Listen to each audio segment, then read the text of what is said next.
చందమామ కథలు ఎపిసోడ్ 12 అదృశ్యమైన గ్రామం వెనక ఉన్న నిజం. అనగనగా పచ్చని పొలాలు, చిన్న వాగులు, దూరంగా కొండలతో ఉన్న ఒక పెద్ద గ్రామం ఉండేది. ఆ గ్రామం పేరు సత్యవల్లి. ఆ ఊరిలో ప్రజలు చాలా సంతోషంగా జీవించేవారు.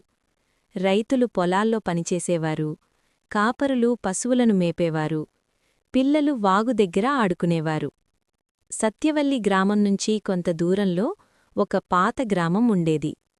ఆ గ్రామం పేరు వీరగిరి. కాని చాలా సంవత్సరాలుగా ఆ గ్రామంలో ఎవరూ నివసించలేదు. ఎందుకంటే ఒకరోజు ఆ గ్రామం ఒక్కసారిగా ఖాళీ అయిపోయిందట. ప్రజలు ఒక్క రాత్రిలోనే అక్కడ్నుంచి వెళ్ళిపోయారట. అందుకే గ్రామస్థులు దాన్ని అదృశ్యమైన గ్రామం అని పిలిచేవారు.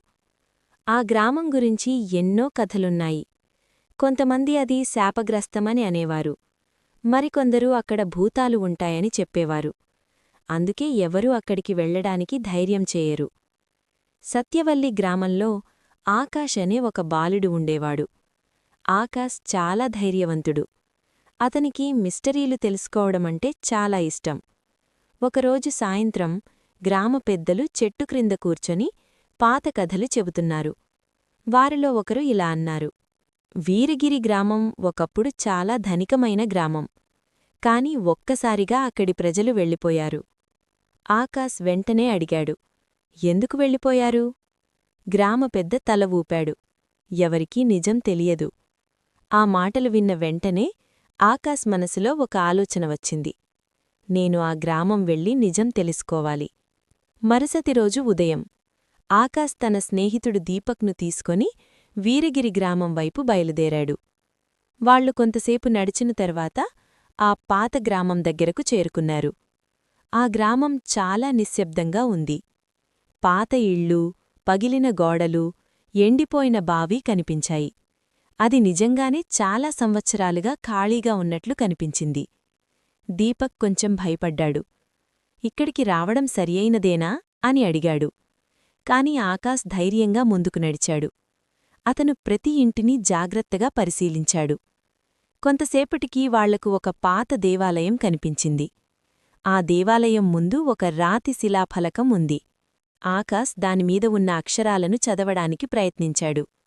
అందులో ఇలా రాసి ఉంది: ప్రకృతిని గౌరవించనివారు ఇక్కడ నివసించలేరు. ఆకాష్ ఆశ్చర్యపోయాడు. అంటే ఏమిటి? అప్పుడే అతనికి దేవాలయం వెనక నుంచి ఒక శబ్దం వినిపించింది. వాళ్లు వెనక్కి తిరిగి చూశారు. అక్కడ ఒక వృద్ధుడు నిలబడి ఉన్నాడు. ఆకాష్ ఆశ్చర్యంగా అడిగాడు, మీరెవరు? వృద్ధుడు మెల్లగా అన్నాడు, నేను ఈ గ్రామానికి చెందిన చివరి మనిషిని. ఆకాష్ మరియు దీపక్ ఆశ్చర్యపోయారు. వృద్ధుడు ఇలా చెప్పాడు: వీరగిరి ఒకప్పుడు చాలా సంపన్నమైన గ్రామం. కాని ప్రజలు ఒక పెద్ద తప్పు చేశారు. ఆకాష్ అడిగాడు, ఏ తప్పు? వృద్ధుడు చెప్పాడు, వాళ్లు అడవిని కట్చేసి చాలా పొలాలు చేసుకున్నారు. వాగులను కూడా మళ్లించారు. కొంతకాలానికి వాగు ఎండిపోయింది. పొలాల్లో పంటలు పండలేదు. నీరు లేకపోవడంతో ప్రజలు గ్రామం విడిచిపెట్టాల్సి వచ్చింది. ఆకాష్ అర్థం చేసుకున్నాడు. అంటే అది శాపం కాదు, మనుషుల తప్పే. వృద్ధుడు తల ఊపాడు. అవును బాబూ, ప్రకృతిని నాశనం చేస్తే మన జీవితం కూడా నాశనమవుతుంది. ఆకాష్ గ్రామానికి తిరిగి వెళ్లి జరిగిన విషయం గ్రామస్థులకు చెప్పాడు. గ్రామ పెద్దలు ఆ కథ విని చాలా ఆలోచించారు. వాళ్లు ఒక నిర్ణయం తీసుకున్నారు. మన గ్రామంలో చెట్లు ఎక్కువగా నాటాలి, వాగులను కాపాడాలి. కొద్ది రోజుల్లో గ్రామం చుట్టూ చాలా చెట్లు నాటారు. వాగులను శుభ్రం చేశారు.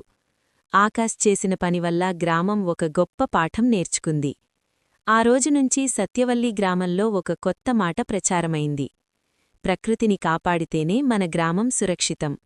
ఈ కథ మనకు చెప్పే నీతి: ప్రకృతిని నాశనం చేస్తే మన జీవితం కూడా నాశనమవుతుంది.